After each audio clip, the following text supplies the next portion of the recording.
ఈ 'పావల్ కళ్యాణ్' దిగజారి రాజకీయాలు చేస్తాడని తెలుసు. మరి ఇంత నీచంగా, మరి ఇంత దిగజారి రాజకీయాలు చేస్తాడని నాకు తెలీదు.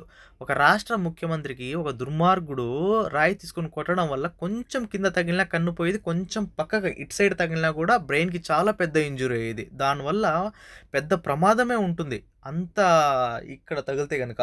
సో, అలాంటిది ఒక పార్టీ అధ్యక్షుడికి ఖండించాల్సింది పోయి, కనీసం మినిమమ్ కర్టసీ పాటించాల్సింది పోయి, నీచాతి నీచంగా ఇంత దిగజారి మాట్లాడతానని నేనైతే అస్సలు ఎక్స్‌పెక్ట్ చేయలేదు. జగన్మోహన్ రెడ్డి గారు నీలాగా డ్రామాలు, యాక్టింగ్‌లు చేసి ఓట్లు అడగాల్సిన అవసరం లేదు. తన 5 సంవత్సరాలు జరిగినట్టు పాలన చెప్పి నచ్చితేనే ఓటు వేయండని అడుగుతున్నారు. నీలాగా నాకు బ్లేడ్‌లతో కోస్తున్నారు, నాకు థ్రెట్ ఉంది, ఇలా డ్రామాలు ఆడాల్సింది నువ్వు 'పావల్ కళ్యాణ్' గుర్తుపెట్టుకో. జగన్మోహన్ రెడ్డి కాదు. సరేనా?